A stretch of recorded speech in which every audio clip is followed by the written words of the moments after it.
नमो भगवते वासुदेवाय। जय श्री हरि।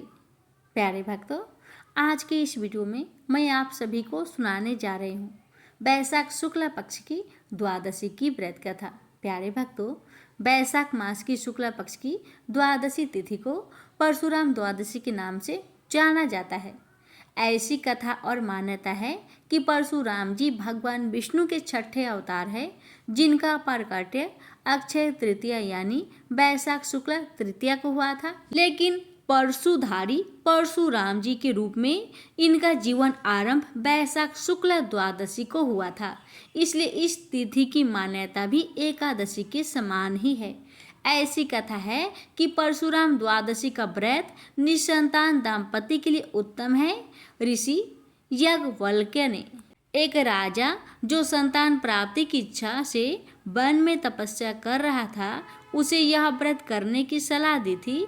इस व्रत के पुण्य से उसे पराक्रमी पुत्र प्राप्त हुई, जो इतिहास में नल नामक राजा के नाम से जाना गया। पुराणों में भगवान विष्णु के जितने भी अवतार की चर्चा हुई है, उनमें एकमात्र परशुराम अवतार ही है जो आज भी धरती पर मौजूद है। बाकी जितने अवतार हुए हैं वह अपने उद्देश्य को पूर्ण करके वापस लौट गए हैं। भगवान परशुराम जी की ऐसी महिमा पुराणों में मिलती है कि यह चिरंजीवी है और जब तक सृष्टि रहेगी तब तक धरती पर रहेंगे।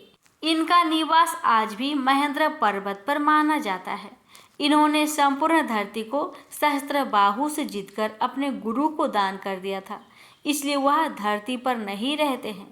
इनका निवास आज भी महेंद्र पर्वत पर माना जाता है। इनके चिरंजीवी होने के कारण ही इनका जिक्र रामायण और महाभारत दोनों में ही हुआ है, जिनके बीच युगों का अंतर है। भगवान राम के समय त्रेता युग में इन्होंने शिव जी के धनुष के टूट जाने पर भगवान राम को युद्ध के लिए ललकारा था, और जब राम के रहस्य का इन्हें ज्ञान हो गया तब भगवान राम के कहने पर उनका चक्र धरोहर के रूप में संभाला था। द्वापर में जब भगवान विष्णु ने श्री कृष्ण अवतार धारण किया था, तब गुरु सांदीपनि के आश्रम में जाकर इन्होंने ही श्री कृष्ण को उनका सुदर्शन चक्र लौटाया था।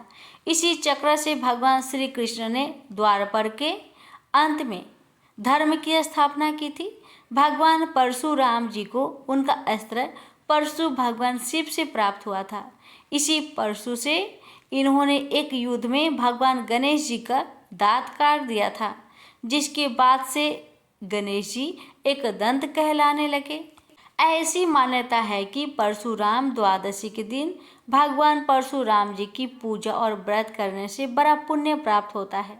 इस दिन भगवान परशुराम जी की कथा को पढ़ना और सुनना भी पुण्यदायी कहा गया है। प्रेम से बोलिए जय श्री हरि। प्यारे भक्तों, अब मैं प्रस्तुत कर रही हूँ एक ऐसी कथा जो एकादशी द्वादशी व्रत की महिमा को उजागर करती है। यह कथा है परम भक्त राजा अम्बरीश की और ऋषि दुर्वासा की कथा। कैसे एक राजा ने नियम का पालन करते हुए केवल जल से द्वादशी पालन किया और भगवान विष्णु ने स्वयं उसकी रक्षा की। राजा अम्बरीश भगवान श्री हरि के परम भक्त थे। वे पृथ्वी के सातों द्वीप, अचल संपत्ति और अतुल ऐश्वर्य के शासक होने पर भी इन्हें स्वप्न तुल्य समझते थे, क्योंकि वे जानते थे कि जिस धन वैभव के लोभ में पड़कर मनुष्य घोर नरक में जाता है, वह केवल 4 दिन की चांदनी है। राजा अम्बरीश का भगवान श्री कृष्ण में और उनके प्रेमी साधुओं में परम प्रेम था।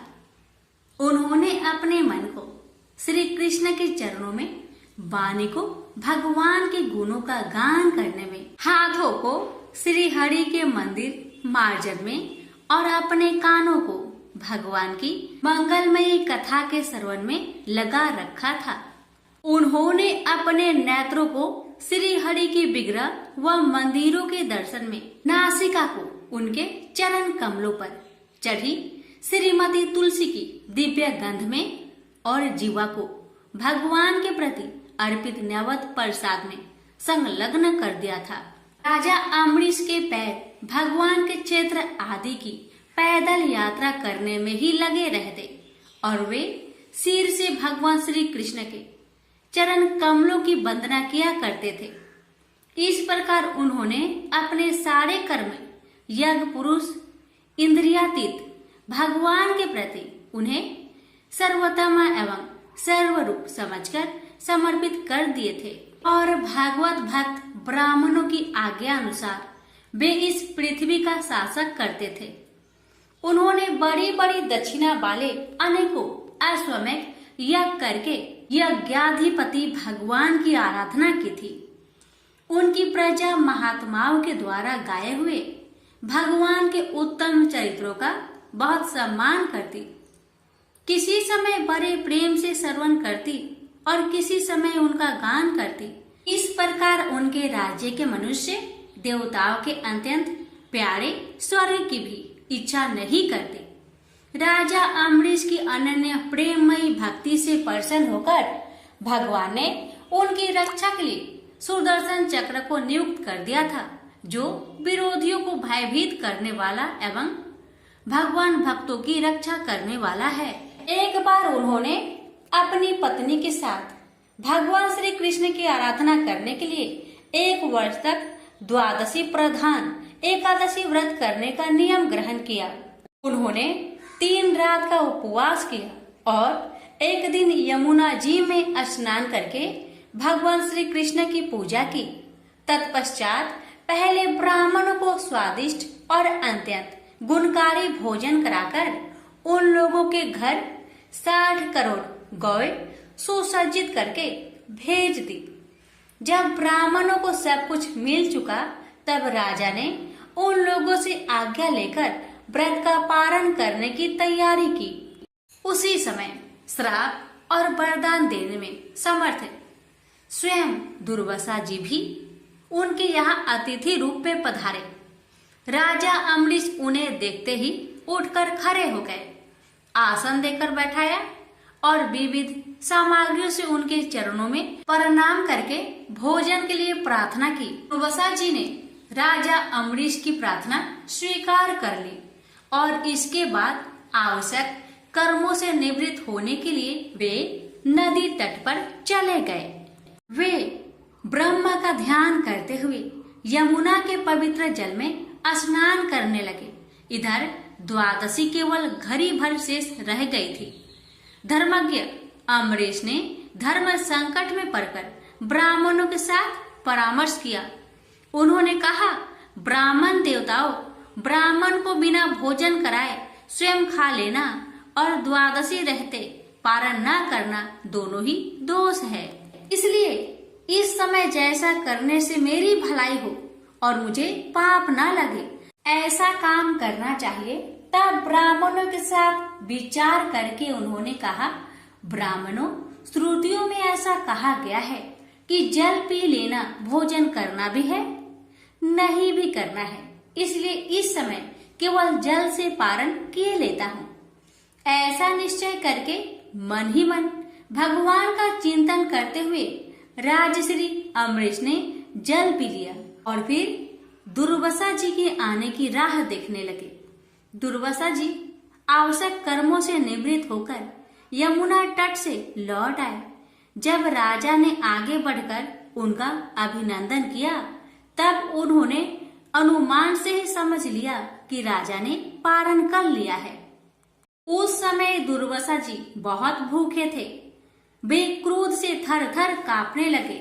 उन्होंने हाथ जोड़कर खड़े अम्बरीश से डट कर कहा, आओ देखो तो सही, यह कितना क्रूर है। यह धन के मद में मतवाला हो रहा है। भगवान की भक्ति तो इसे छू तक नहीं गई और यह अपने को बड़ा समर्थ मानता है। आज इसने धर्म का उल्लंघन करके बड़ा अन्याय किया है। मैं इसका अतिथि होकर आया हूँ, किंतु फिर भी मुझे खिलाए बिना ही इसने खा लिया। अच्छा देख, तुझे अभी इसका फल चखाता हूँ। यो कहते कहते वे क्रोध से जल उठे। उन्होंने अपनी एक जटा उखाड़ी और उससे अम्बरीश को मार डालने के लिए एक कृत्या राक्षसी उत्पन्न की। वह आग के समान जलती हुई हाथ में तलवार लेकर राजा अम्बरीश पर टूट पड़ी। परम पुरुष परमात्मा ने अपने सेवक की रक्षा के लिए पहले से ही सुदर्शन चक्र को नियुक्त कर रखा था। जैसे आग क्रोध से गुर्राते हुए सांप को भस्म कर देती है, वैसे ही चक्र ने दुर्वासा जी की कृत्या को जलाकर ढेर कर दिया। जब दुर्वासा जी ने देखा कि मेरी बनाई हुई कृत्या तो जल रही है और चक्र मेरी ओर आ रहा है, तब वे भयभीत हो अपने प्राण बचाने के लिए जी छोड़कर एकाएक भाग निकले। जैसे ऊंची ऊंची लपटों वाला दवानल सांप के पीछे दौड़ता है, वैसे ही भगवान का चक्र तो मेरे पीछे लग गया है। तब दुर्वासा जी दिशा, आकाश, पृथ्वी, अतल, बीतल आदि नीचे के लोक, समुद्र, लोकपाल और उनके द्वारा सुरक्षित लोक एवं स्वर्ग तक में गए। परंतु जहाँ जहाँ वे गए वहीं वहीं उन्होंने असहा तेज वाले सुदर्शन चक्र को अपने पीछे लगा देखा। जब उन्हें कहीं भी कोई रक्षक न मिला तब वे तो डर गए। अपने प्राण बचाने के लिए वे देव शिरोमणि ब्रह्मा जी के पास गए और बोले, ब्रह्मा जी आप स्वयंभू हैं, भगवान के इस तेजोमयी चक्र से मेरी रक्षा कीजिए। ब्रह्मा जी ने कहा, दुर्वासा जी मैं शंकर जी, दक्ष, भृगु आदि, प्रजापति, भूतेश्वर आदि सब जिनके बनाए नियमों में बंधे हैं तथा जिनकी आज्ञा सिरोधार्य करके हम लोग संसार का हित करते हैं, उनके भक्त के द्रोही को बचाने में हम समर्थ नहीं है। जब ब्रह्मा जी ने इस प्रकार दुर्वासा को निराश कर दिया तब भगवान के चक्र से संतप्त होकर वे कैलाशवासी भगवान शंकर की शरण में गए। शंकर जी ने कहा, दुर्वासा जी जिनसे पैदा हुए अनेकों ब्रह्मांडों में हमारे जैसे हजारों चक्र काटते हैं, यह चक्र उन्हीं विश्वेश्वर का शस्त्र है। यह हम लोगों के लिए असह है। तुम उन्हीं के शरण में जाओ, वे भगवान ही तुम्हारा मंगल करेंगे। निराश होकर दुर्वासा जी श्री हरि भगवान के परम धाम बैकुंठ की तरफ में भागे। दुर्वासा जी भगवान के चक्र की आग से जल रहे थे। वे भगवान के चरणों में गिर पड़े। उन्होंने कहा, हे अच्युत, हे अनंत, आप संतों के एकमात्र इच्छित है। प्रभु संपूर्ण जगत के जीवन दाता, मैं अपराधी हूँ, आप मेरी रक्षा कीजिए। आपका परम प्रभाव न जानने के कारण ही मैंने आपके प्यारे भक्त का अपराध किया है। प्रभु आप मुझे बचाइए। श्री भगवान ने कहा, दुर्वासा जी मैं सर्वथा भक्तों के अधीन हूँ, मुझ में तनिक भी स्वतंत्रता नहीं है। जो भक्त स्त्री, पुत्र, गृह, गुरुजन, प्राण, धन, इहलोक और परलोक सबको छोड़कर केवल मेरी शरण में आ गए हैं, उन्हें छोड़ने का संकल्प भी मैं कैसे कर सकता हूँ। इसमें संदेह नहीं कि ब्राह्मणों के लिए तपस्या और विद्या परम कल्याण के साधन है, परंतु यदि ब्राह्मण उद्दंड और अन्यायी हो जाए तो वे ही दोनों उल्टा फल देने लगते हैं। दुर्वासा जी सुनिए, मैं आपको एक उपाय बताता हूँ जिसका अनिष्ट करने से आपको इस विपत्ति में आना पड़ा है। आप उसी के पास जाइए, उनसे क्षमा मांगिए, तब आपको शांति मिलेगी। सुदर्शन चक्र की ज्वाला से जलते हुए दुर्वासा लौटकर राजा अम्बरीश के पास आए और उन्होंने अत्यंत दुखी होकर राजा के पैर पकड़ लिए। दुर्वासा जी की यह चेष्टा देखकर और उनके चरण पकड़ने से लज्जित होकर राजा अम्बरीश भगवान के चक्र की स्तुति करने लगे। अम्बरीश ने कहा, प्रभु सुदर्शन आप अग्नि स्वरूप है, भगवान के प्यारे हजार दांत वाले चक्र देवा, मैं आपको नमस्कार करता हूँ।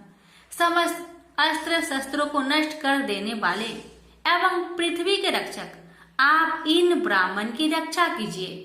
आप कृपा करके हमारे कुल के भाग्योदय के लिए दुर्वासा जी का कल्याण कीजिए। हमारे ऊपर यह आपका महान अनुग्रह होगा। यदि मैंने कुछ भी दान किया हो या किया हो अथवा अपने धर्म का पालन किया हो, यदि हमारे वंश के लोग ब्राह्मण को ही अपना आराध्य देव समझते रहे हो, तो दुर्वासा जी की जलन मिट जाए। भगवान समस्त गुणों के एकमात्र आश्रय स्थल है। यदि मैंने समस्त प्राणियों की आत्मा के रूप में उन्हें देखा हो और वे मुझ पर प्रसन्न हो, तो दुर्वासा जी का हृदय की सारी जलन मिट जाए। अब राजा अम्बरीश ने दुर्वासा जी को सब ओर से जलाने वाले भगवान के सुदर्शन चक्र की इस प्रकार स्तुति की। तब उनका प्रार्थना से चक्र शांत हो गया। जब दुर्वासा चक्र की आग से मुक्त हो गए और उनका चित्त स्वस्थ हो गया, तब वे राजा अम्बरीश को अनेकानेक उत्तम आशीर्वाद देते हुए उनकी प्रशंसा करने लगे। दुर्वासा जी ने कहा, धन्य है, आज मैंने भगवान के प्रेमी भक्त का महत्व देखा। राजन, मैंने आपका अपराध किया, फिर भी आप मेरे लिए मंगल कामना ही कर रहे हैं। महाराज अम्बरीश, आपका हृदय करुणा भाव से परिपूर्ण है। आपने मेरे ऊपर महान अनुग्रह किया। अहो, आपने मेरे अपराध भुलाकर मेरी रक्षा की है। जब से दुर्वासा जी चक्र से जीवन रक्षा के लिए भाग रहे थे, तब से राजा अम्बरीश ने भोजन नहीं किया था। वे दुर्वासा जी के लौटने की राह देख रहे थे। अब उन्होंने दुर्वासा जी के चरण पकड़ लिए और उन्हें प्रसन्न करके विधि पूर्वक भोजन कराया। दुर्वासा जी ने बहुत ही संतुष्ट होकर राजा अम्बरीश के गुणों की प्रशंसा की और उनके बाद उनसे अनुमति लेकर आकाश मार्ग से प्रस्थान किया। जब सुदर्शन चक्र से भयभीत होकर दुर्वासा जी भाग रहे थे, तब से लेकर उनके लौटने तक 1 वर्ष का समय बीत गया था। इतने दिनों तक राजा अम्बरीश उनके दर्शन की आकांक्षा से केवल जल पीकर रहे। दुर्वासा जी के जाने के बाद उनके भोजन से बचे हुए अत्यंत पवित्र अन्न को राजा ने सपरिवार ग्रहण किया। कुछ वर्ष बीतने पर राजा अम्बरीश ने अपने ही समान भक्त पुत्र पर राज्य का भार छोड़ दिया और स्वयं वन में चले गए। वहां वे बड़ी दृढ़ता के साथ आत्म स्वरूप भगवान में अपना मन लगाकर गुणों के प्रवाह रूपी संसार से मुक्त हो गए। प्रेम से बोलिए लक्ष्मी नारायण की जय। अब आइए भक्तों, हम द्वादशी के शुभ अवसर पर रसपान करते हैं विष्णु भगवान के 10 अवतार की महापुण्य फल देने वाली कथा। प्रेम से बोलिए विष्णु भगवान की अनंत स्वरूपों की जय। पहले सुनेंगे मत्स्य अवतार की व्रत कथा। पुराणों के अनुसार भगवान विष्णु ने सृष्टि को प्रलय से बचाने के लिए मत्स्य अवतार लिया था। इसकी कथा इस प्रकार है। कृत युग के आदि में राजा सत्यव्रत हुए। राजा सत्यव्रत एक दिन नदी में स्नान कर जलांजलि दे रहे थे। अचानक उनकी अंजलि में एक छोटी सी मछली आ गई। उन्होंने देखा तो सोचा वापस सागर में डाल दूं, लेकिन उस मछली ने बोला, आप मुझे सागर में मत डालिए, अन्यथा बड़ी मछलियां मुझे खा जाएगी। तब राजा सत्यव्रत ने मछली को अपने कमंडल में रख लिया। मछली और बड़ी हो गई तो राजा ने उसे अपने सरोवर में रखा।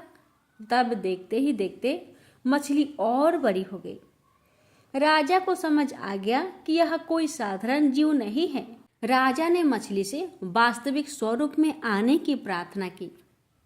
राजा की प्रार्थना सुन साक्षात 4 भुजाधारी भगवान विष्णु प्रकट हो गए और उन्होंने कहा कि ये मेरा मत्स्य अवतार है।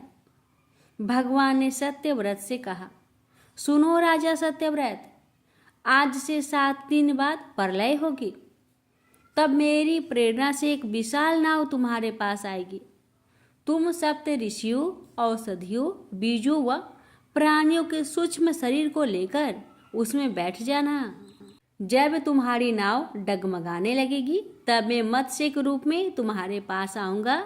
उस समय तुम वासुकी नाग के द्वारा उस नाव को मेरे सींग से बांध देना। उस समय प्रश्न पूछने पर मैं तुम्हें उत्तर दूंगा, जिससे मेरी महिमा, जो परम ब्रह्मा नाम से विख्यात है, तुम्हारे हृदय में प्रकट हो जाएगी। तब समय आने पर मत्स्य रूपधारी भगवान विष्णु ने राजा सत्यव्रत को तत्व ज्ञान का उपदेश दिया, जो मत्स्य पुराण नाम से प्रसिद्ध है। प्रेम से बोलिए जय श्री हरि। कुर्म अवतार की कथा। धर्म ग्रंथों के अनुसार भगवान विष्णु ने कुर्म यानी कछुआ का अवतार लेकर समुद्र मंथन में सहायता की थी। भगवान विष्णु के कुर्म अवतार को कच्छप अवतार भी कहते हैं। इसकी कथा इस प्रकार है। एक बार महर्षि दुर्वासा ने देवताओं के राजा इंद्र को श्राप देकर श्रीहीन कर दिया। इंद्र जब भगवान विष्णु के पास गए तो उन्होंने समुद्र मंथन करने के लिए कहा। तब इंद्र भगवान विष्णु के कहे अनुसार दैत्य व देवताओं के साथ मिलकर समुद्र मंथन करने के लिए तैयार हो गए। समुद्र मंथन करने के लिए मंद्राचल पर्वत को माथानी एवं नागराज वासुकी को नेति बनाया गया। देवताओं और दैत्यों ने अपना मतभेद भूलकर मंद्राचल को उखाड़ा और उसे समुद्र की ओर ले चले, लेकिन वे उसे अधिक दूर तक नहीं ले जा सके। तब भगवान विष्णु ने मंद्राचल को समुद्र तट पर रख दिया। देवता और दैत्यों ने मंद्राचल को समुद्र में डालकर नागराज वासुकी को नेति बनाया, किंतु मंद्राचल के नीचे कोई आधार नहीं होने के कारण वह समुद्र में डूबने लगा। जहाँ देखकर भगवान विष्णु विशाल कुर्म यानी कछुआ का रूप धारण कर समुद्र में मंद्राचल के आधार बने। भगवान कुर्म के विशाल पीठ पर मंद्राचल तेजी से घूमने लगा और इस प्रकार समुद्र मंथन संपन्न हुआ। प्रेम से बोलिए जय श्री हरि। सुनिए वराह अवतार की कथा।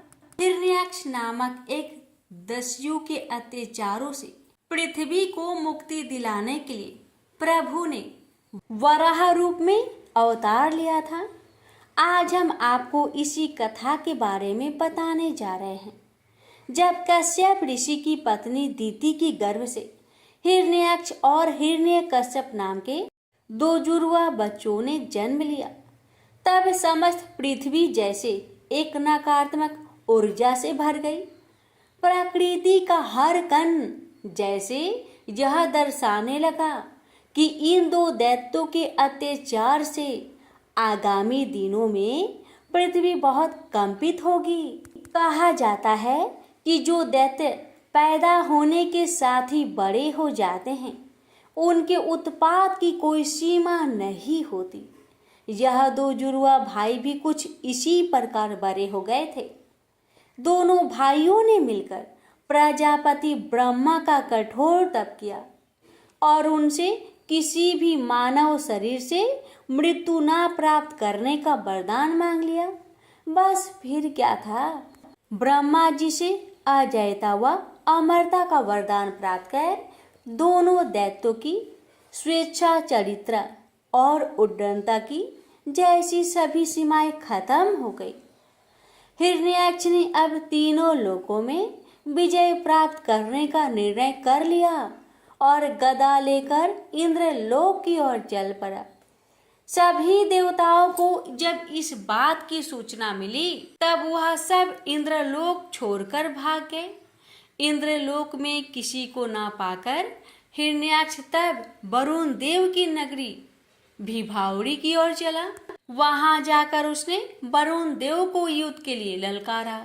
वरुण देव अत्यंत क्रोधित हुए, लेकिन उन्होंने उस क्रोध को मन में दबाते हुए हिरण्याक्ष से कहा, आप इतने वीर योद्धा, मुझसे आपसे युद्ध करने की क्षमता कहाँ है? इस संसार में अगर किसी में आपसे युद्ध करने की क्षमता है तो वह श्री विष्णु हैं। आप उन्हीं के पास जाइए। वरुण देव की बात सुनकर श्री हरि की खोज में हिरण्याक्ष देव ऋषि नारद के पास पहुंचा और तब देव ऋषि ने उन्हें बताया कि श्री हरि अभी अपने वराह रूप में पृथ्वी को रसातल से निकालने के लिए गए हुए हैं। नारद की बात सुन हिरण्याक्ष रसातल पहुंचा तो उसने देखा कि एक वराह अपने दांतों पर पृथ्वी को उठाए लिए जा रहा है। ऐसी विस्मयकारी दृश्य देखकर हिरण्याक्ष मन ही मन सोचने लगा कि कहीं यह वराह असल में विष्णु तो नहीं। सहसा उसने उस वराह से कहा, अरे जंगली पशु, तू जल में कहाँ से आ गया है? मूर्ख पशु, तू इस पृथ्वी को कहाँ लिए जा रहा है? इसे तो ब्रह्मा जी ने हमें दिया है। तू मेरे रहते इस पृथ्वी को रसातल से नहीं ले जा सकता। तू दैत्य और दानवों का शत्रु है, इसलिए आज मैं तेरा वध कर डालूंगा। इसके बाद हिरण्याक्ष ने प्रभु से और भी कई तीखे शब्द कहे, लेकिन प्रभु अपने पद से टस से मस नहीं हुए। हिरण्याक्ष ने तब फिर कहा, अरे विष्णु, तू इतना कायर क्यों है? मैंने तुझसे इतने कटु शब्द कहे, फिर भी तू मुझसे युद्ध नहीं कर रहा। इतना कुछ सुनकर भी श्री हरि का ध्यान हिरण्याक्ष पर नहीं गया। एक बार पृथ्वी को अपने स्थान में स्थापित कर देने के पश्चात प्रभु की नजर हिरण्याक्ष पर पड़ी। उन्होंने हिरण्याक्ष से कहा, तुम तो अत्यंत बलवान हो। बलवान लोग प्रलाप नहीं करते बल्कि कार्य दिखाते हैं। तुम इतनी बातें क्यों कर रहे हो? आओ मुझसे युद्ध करो। यह सुनते ही जैसे हिरण्याक्ष का खून खौल गया और वह भगवान विष्णु पर टूट पड़ा। प्रभु बड़ी आसानी से उस असुर के सभी शस्त्रों को नष्ट करते चले जा रहे थे। इसके बाद हिरण्याक्ष त्रिशूल लेकर विष्णु जी की ओर दौड़ा और प्रभु ने तब सुदर्शन चक्र का आह्वान किया। सुदर्शन चक्र के प्रकट होते ही भगवान विष्णु ने उससे हिरण्याक्ष के त्रिशूल के टुकड़े टुकड़े कर दिए और इसके पश्चात उसके कानों पर एक जोरदार थप्पड़ जड़ दिया। यह थप्पड़ इतना तेज था कि हिरण्याक्ष की आंखें बाहर निकल आई और वह निचेष्ट होते हुए जमीन पर धराशायी हो गया। इसके बाद उसी सुदर्शन चक्र से श्री हरि ने हिरण्याक्ष का वध करते हुए धरती पर उसके अत्याचारों पर सदा के लिए विराम लगा दिया।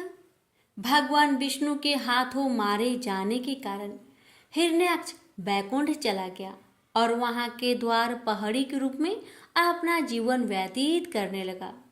इधर अपने दांतों से जल और पृथ्वी को स्थापित और हिरण्याक्ष का वध करने के पश्चात प्रभु की वराह अवतार भी अंतर्ध्यान हो गई। प्रेम से बोलिए जय श्री हरि। भगवान आपकी इस पावन कथा को कहने वाले, श्रद्धा पूर्वक सुनने वाले सभी भक्तों पर अपनी कृपा सदा सर्वदा बनाए रखिएगा। प्रेम से बोलिए जय श्री हरि। सुनिए चौथी कथा भगवान नरसिंह जी की। भगवान विष्णु ने नरसिंह अवतार लेकर दैत्यों के राजा हिरण्यकशिपु का वध किया था। इस अवतार की कथा इस प्रकार है। धर्म ग्रंथों के अनुसार दैत्य का राजा हिरण्यकशिपु स्वयं को भगवान से भी अधिक बलवान मानता था। उसे मनुष्य, देवता, पंछी, पशु न दिन में, न रात में, न धरती पर, न आकाश में, न अस्त्र से, न शस्त्र से मारने का वरदान प्राप्त था। उसके राज्य में जो भी भगवान विष्णु की पूजा करता था उसको दंड दिया जाता था। उसके पुत्र का नाम था प्रहलाद। प्रहलाद बचपन से ही भगवान विष्णु का परम भक्त था। यह बात जब हिरण्यकशिपु को पता चली तो वह बहुत क्रोधित हुआ और प्रहलाद को समझाने का प्रयास किया, लेकिन फिर भी जब प्रहलाद नहीं माना तो हिरण्यकशिपु ने उसे मृत्यु दंड दे दिया। हर बार भगवान विष्णु के चमत्कार से वह बच गया। हिरण्यकशिपु की बहन होलिका, जिसे अग्नि से न जलने का वरदान प्राप्त था, वह प्रहलाद को लेकर धधकती हुई अग्नि में बैठ गई। तब भी भगवान विष्णु की कृपा से प्रहलाद बच गया और होलिका जल गई। जब हिरण्यकशिपु स्वयं प्रहलाद को मारने ही वाला था तब भगवान विष्णु नरसिंह का अवतार लेकर खंभे से प्रकट हुए और उन्होंने अपने नाखूनों से हिरण्यकश्यप का वध कर दिया। प्रेम से बोलिए जय श्री हरि। रसपान करिए पांचवी कथा वामन अवतार की। त्रेता युग में बलि नामक राक्षस ने एक बार सभी देवताओं को युद्ध में हराकर स्वर्ग पर अपना आधिपत्य कर लिया था। इसके बाद वह देवताओं पर तरह तरह के अत्याचार करने लगा। एक दिन सभी देवगण मिलकर देव माता अदिति के पास गए और अपने ऊपर बीत रहे अत्याचारों के बारे में बताया।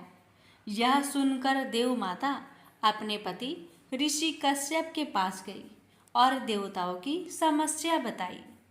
महर्षि कश्यप ने कहा, हे देवी, तुम भाद्रपद महीने की शुक्ला पक्ष की द्वादशी का व्रत करो, जिससे प्रसन्न होकर भगवान विष्णु जी तुम्हारी कोख से जन्म लेंगे। अपने पांचवें अवतार वामन अवतार के रूप में देव माता अदिति ने पति महर्षि कश्यप की आज्ञा से विशेष अनुष्ठान किया और फलस्वरूप विष्णु भगवान ने वामन ब्रह्मचारी का रूप धारण कर राजा बलि के यहाँ गए। उस समय राजा बलि ने विशेष यज्ञ का अनुष्ठान किया था और वामन भगवान उसी यज्ञ में जाकर शामिल हो गए।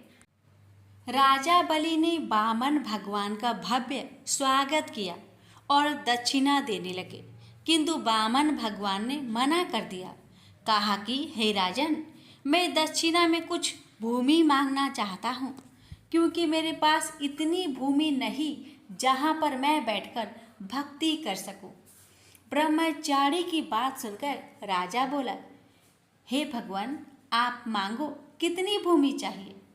भगवान विष्णु जी की इस माया को राजा बलि के कुल गुरु शुक्राचार्य पहचान गए और बलि से दक्षिणा में भूमि देने से मना किया और कहा कि यह सब विष्णु की माया है, ताकि तुम्हें युद्ध में हरा सके। किंतु राजा बलि भक्त प्रहलाद का पुत्र होने के साथ साथ बड़ा ही दयावान था। उसके द्वार से कोई भी खाली हाथ नहीं गया। राजा बलि ने अपने राजगुरु की बात नहीं मानी और भूमि देने के लिए तैयार हो गए। जिसके बाद वामन भगवान ने दक्षिणा के लिए 3 पग भूमि मांगी। राजा ने कहा, हे ब्रह्मचारी, आपको मेरे इस विशाल राज्य में जो स्थान अच्छा लगे वहाँ पर आप भूमि ले सकते हैं। इसके बाद वामन भगवान ने अपना विशाल रूप धारण किया और अपना पैर उठाया। एक पैर से ही भगवान ने पूरी पृथ्वी, दूसरे पैर में स्वर्गलोक और ब्रह्मलोक को नाप लिया। तब वामन भगवान ने कहा, हे राजन, मैंने 3 पग भूमि मांगी थी, जिसमें मैं 2 पग भूमि में सब कुछ नाप लिया, किंतु अभी तीसरा पग कहाँ रखूं? तब राजा बलि ने कहा, हे भगवान, आप तीसरा पैर मेरे सिर पर रखकर अपनी दक्षिणा को पूरी कीजिए। और वामन भगवान ने अपना तीसरा पैर राजा बलि के ऊपर रखकर 3 पग भूमि प्राप्त करी। इसके बाद भगवान अपने असली रूप में आकर राजा बलि से कहा, हे राजन, आज से तुम पाताल लोक के स्वामी हो, तुम वहाँ जाकर राज करो। राजा ने स्वीकार करते हुए कहा कि हे भगवान, आप भी पाताल लोक में सदैव निवास करें, ताकि मुझे आपकी पूजा अर्चना व भक्ति करने का सुख प्राप्त हो सके। वामन भगवान तथास्तु कहकर अंतर्ध्यान हो गए। प्रेम से बोलिए वामन भगवान की जय हो। अब सुनेंगे छठी कथा श्री राम अवतार की। त्रेता युग में राक्षस राज रावण का बहुत आतंक था। उससे देवता भी डरते थे। उसके वध के लिए भगवान विष्णु ने राजा दशरथ के यहाँ माता कौशल्या के गर्भ से पुत्र रूप में जन्म लिया। इस अवतार में भगवान विष्णु ने अनेक राक्षसों का वध किया और मर्यादा का पालन करते हुए अपना जीवन यापन किया। पिता के कहने पर वनवास गए।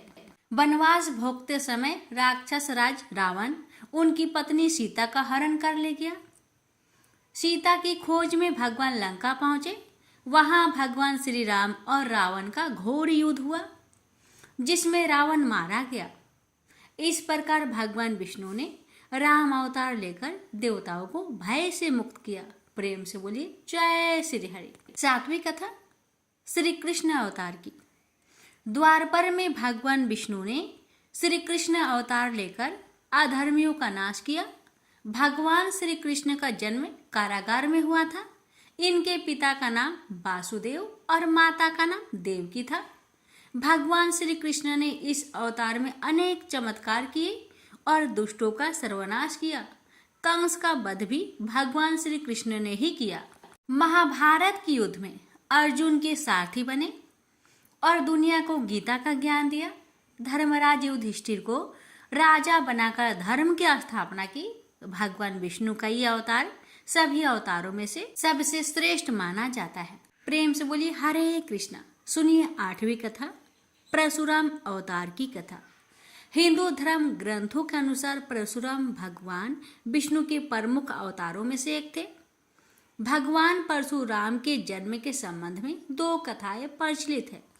हरिवंश पुराण के अनुसार उन्हीं में से एक कथा इस प्रकार है। प्राचीन समय में महिष्मती नगरी पर शक्तिशाली है वंशी क्षत्रिय कार्तिवीर्य अर्जुन सहस्त्रबाहु का शासन था। वह बहुत अभिमानी था और अत्याचारी भी। एक बार अग्निदेव ने उससे भोजन कराने का आग्रह किया। तब सहस्त्रबाहु ने घमंड में आकर कहा कि आप जहां से चाहे भोजन प्राप्त कर सकते हैं, सभी और मेरा ही राज है। तब अग्निदेव ने वनों को जलाना शुरू किया। एक वन में ऋषि आपाव तपस्या कर रहे थे। अग्नि ने उनके आश्रम को भी जला डाला। इससे क्रोधित होकर ऋषि ने सहस्त्रबाहु को श्राप दिया कि भगवान विष्णु परशुराम के रूप में जन्म लेंगे और न सिर्फ सहस्त्रबाहु का नहीं बल्कि समस्त क्षत्रियों का सर्वनाश करेंगे। इस प्रकार भगवान विष्णु ने भार्गव कुल में महर्षि जमदग्नि के 5वें पुत्र के रूप में जन्म लिए। प्रेम से बोलिए जय श्री हरि। 9वीं कथा बुद्ध अवतार की। धर्म ग्रंथों के अनुसार बौद्ध धर्म के प्रवर्तक गौतम बुद्ध भी भगवान विष्णु के ही अवतार थे, परंतु पुराणों में वर्णित भगवान बुद्ध देव का जन्म गया के समीप कीकट में हुआ बताया गया है और उनके पिता का नाम अजन बताया गया है। यह प्रसंग पुराण वर्णित बुद्ध अवतार का ही है। एक समय दैत्यों की शक्ति बहुत बढ़ गई। देवता भी उनके भय से भागने लगे। राज की कामना से दैत्यों ने देवराज इंद्र से पूछा कि हमारा साम्राज्य स्थिर रहे, इसका उपाय क्या है। तब इंद्र ने शुद्ध भाव से बताया कि सुस्थिर शासन के लिए यज्ञ एवं वेद विहित आचरण आवश्यक है। तब दैत्य वैदिक आचरण एवं महायज्ञ करने लगे, जिससे उनकी शक्ति और बढ़ने लगी। तब सभी देवता भगवान विष्णु के पास गए। तब भगवान विष्णु ने देवताओं के हित के लिए बुद्ध का रूप धारण किया। उनके हाथ में मार्जनी थी और वे मार्ग को बुहारते हुए चलते थे।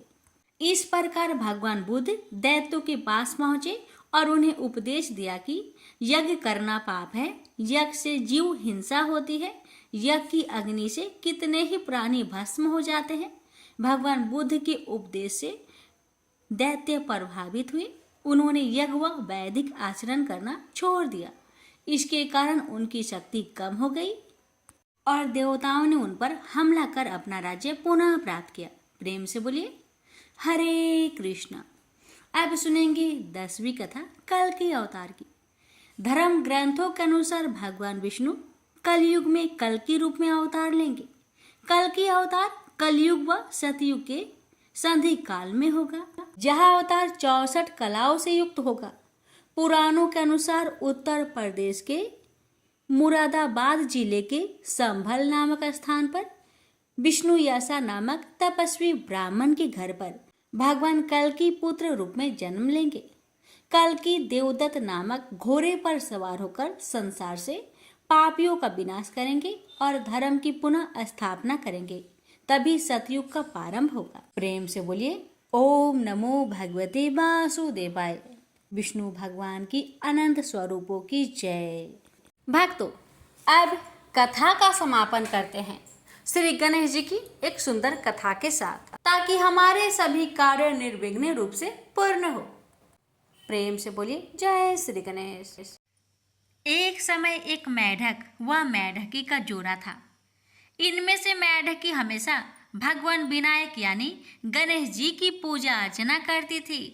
उन्हीं का नाम हर समय जपती रहती थी। यह देखकर मेढक को गुस्सा आता।